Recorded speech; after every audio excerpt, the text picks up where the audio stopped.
melihat menu lain untuk para pengajar praktik pada tab Lokakarya, yaitu laporan Lokakarya.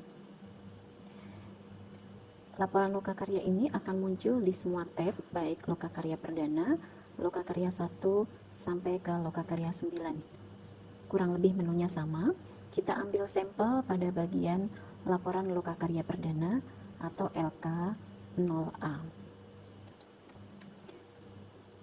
Menu-menu di dalamnya antara lain adalah perangkat Lokakarya, yaitu berupa dokumen-dokumen yang bisa digunakan oleh PP untuk persiapan Lokakarya. Perlu dipahami bahwa menu LK0A atau menu laporan Lokakarya ini hanya bisa diakses oleh PP, bukan oleh CGP.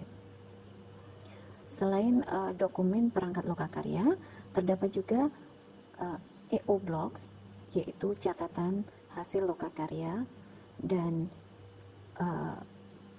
assignment untuk mengunggah dokumentasi kegiatan Lokakarya. Kemudian pada bagian bawah juga ada menu kuesioner, yaitu untuk refleksi Lokakarya, evaluasi proses Lokakarya, dan satu assignment penilaian kehadiran dan keaktifan CGP di Lokakarya. Kita akan pelajari satu persatu. Yang pertama, kita masuk ke perangkat Lokakarya. Ini bentuknya adalah folder. Kita klik pada bagian ini, akan muncul dokumen-dokumen untuk persiapan Lokakarya, baik yang berupa penjelasan tentang Lokakarya maupun PowerPoint atau presentasi yang bisa digunakan PP ketika Lokakarya, serta moderasi Lokakarya. Ketiga bahan tersebut bisa di-download oleh PP untuk dipelajari. Kita akan kembali ke menu lain, karena di dalamnya sifatnya akademis, silahkan dipelajari sendiri. Kita ke menu kedua, yaitu LK0A2, catatan hasil Lokakarya Perdana. Kalau untuk tab Lokakarya yang lain, misalnya Lokakarya 1, maka kode aktivitasnya adalah LK1A2. Untuk Lokakarya kedua, kode aktivitasnya adalah LK2A2. Kode-kode ini sangat penting untuk diperhatikan. Seandainya PP mengalami kesulitan atau mengalami masalah teknis terkait aktivitas-aktivitas tersebut, bisa dikomunikasikan dengan admin kelas dengan cara menyebutkan nomor aktivitas atau kode aktivitasnya. Misalnya, saya mau mengunggah dokumen pada aktivitas LK0A2 tetapi selalu gagal. Misalnya seperti itu. Nah, itu bisa disampaikan kepada admin dengan menyebutkan nomor aktivitasnya. Dimanapun itu, di bagian manapun itu, nomor aktivitas ini penting untuk disebutkan. Oke, kita ke menu EO Blocks. Ini adalah logo untuk EO Blocks, semacam menuliskan blog dalam LMS. Kita buka catatan hasil Lokakarya. Nah, ketika kita membuka di sini, tampilannya masih kosong karena belum ada yang posting blog. Instruksinya juga mungkin tidak muncul. Ini bisa kita sikapi dengan cara kita klik pada bagian kanan untuk memunculkan instruksinya. Di sini perintahnya adalah kita diminta untuk menuliskan catatan hasil Lokakarya yang memuat beserta aktivitas pembelajaran, produk yang dihasilkan, ketercapaian tujuan belajar, kesimpulan, dan refleksi. Seperti itu. Petunjuk ini juga akan muncul ketika kita memulai untuk membuat blog. Untuk membuat catatan hasil Lokakarya, kita cukup klik New Blog Post. Maka instruksinya akan kembali muncul di sini. Kemudian kita bisa tuliskan catatan Lokakarya kita. Nah, catatan Lokakarya ini bisa kita cantumkan per CGP yang kita bina. Misalnya CGP nomor 1. Sini disebutkan namanya ya, disebutkan namanya CGP yang kita dampingi nomor 1 itu siapa namanya. Kemudian kita buat catatan lokakaryanya di bawah sesuai petunjuk tadi. Ini bisa kita kopas, kemudian kita uraikan di bawahnya. Jika uraiannya banyak, Bapak Ibu bisa mengubah style ini seperti ini ya, stylenya. Kemudian kita beri nomor secara manual. Oke, di sini. Kemudian kita tuliskan aktivitasnya, misalnya di pembelajaran, misalnya seperti ini, dan hal-hal khusus terkait CGP tersebut. Kemudian yang nomor 3 bisa kita laporkan, misalnya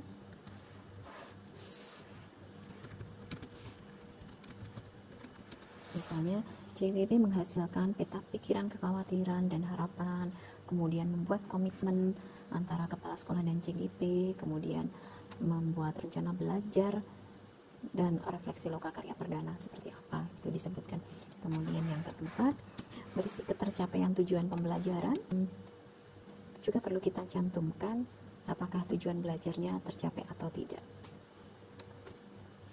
Ketercapaian tujuan belajar, misalnya CGP mampu mengidentifikasi kekhawatiran dan harapan, kemudian CGP mampu membuat rencana belajar dengan baik, kemudian kepala sekolah dan CGP membuat komitmen bersama untuk kesuksesan program PPGP, misalnya seperti itu. Ini hanya contoh Bapak Ibu, hanya contoh. Kemudian sebaiknya ditulis dengan lebih rapi dan lebih jelas. Kemudian yang poin kelima yaitu kesimpulan dan refleksi pembelajaran.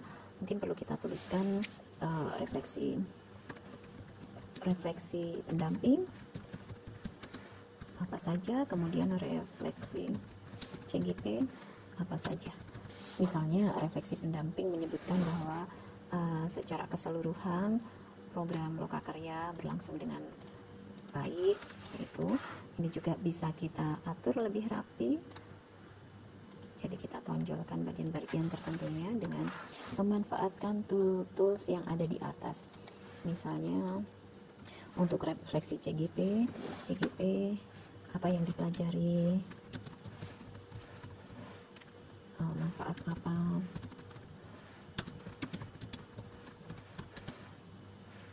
dan lain sebagainya ya, nanti dilengkapi dengan lebih detail.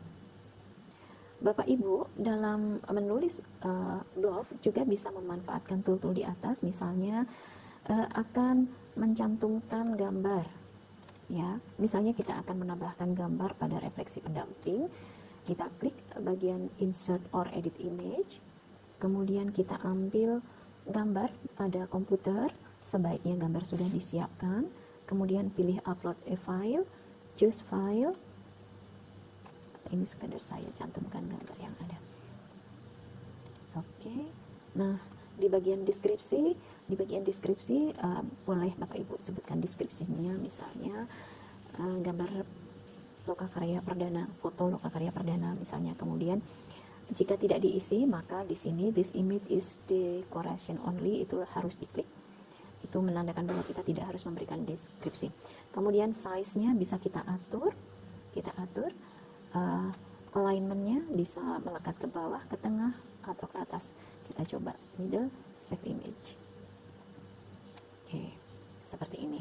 Nah, Bapak Ibu bisa mencantumkan gambar yang lebih bermakna di sini. Selain itu kita juga bisa menambahkan video ataupun suara, ataupun merekam record video dan lain-lain. Bagi Bapak Ibu yang sudah terbiasa membuat blog, tentu tidak asing dengan menu-menu ini. Ini menu untuk membuat lebih lengkap, menu muncul lebih lengkap. Kemudian di bagian kanan ada HTML tag. Bapak Ibu bisa menggunakan kode-kode HTML. Oke, itu saja contohnya. Kemudian selain teks yang bisa langsung dibaca secara online, Bapak Ibu juga bisa melampirkan dokumen-dokumen lain menggunakan attachment. Misalnya kita akan melampirkan kesepakatan yang dibuat oleh CGP dengan kepala sekolahnya serta pengawasnya, barangkali berupa dokumen PowerPoint atau apa, bisa kita upload menggunakan fasilitas ini dengan batasan maksimal ukurannya adalah 8 mega, kemudian jumlah filenya maksimum adalah 9 file. Kita coba choose file.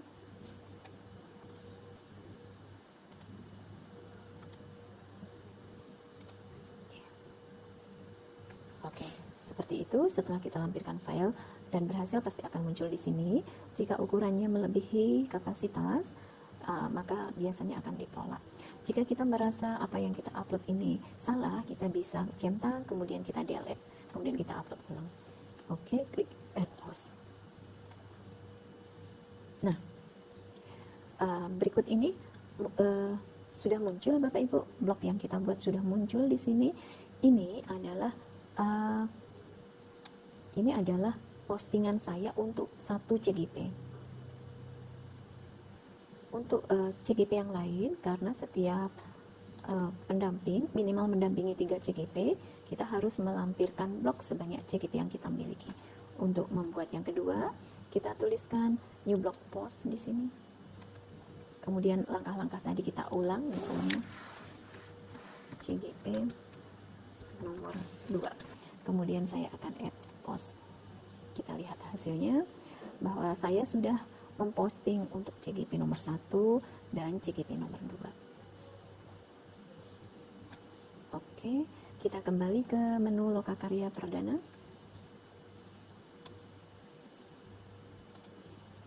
Oke, demikian tadi petunjuk membuat EO Blocks untuk catatan hasil Lokakarya Perdana.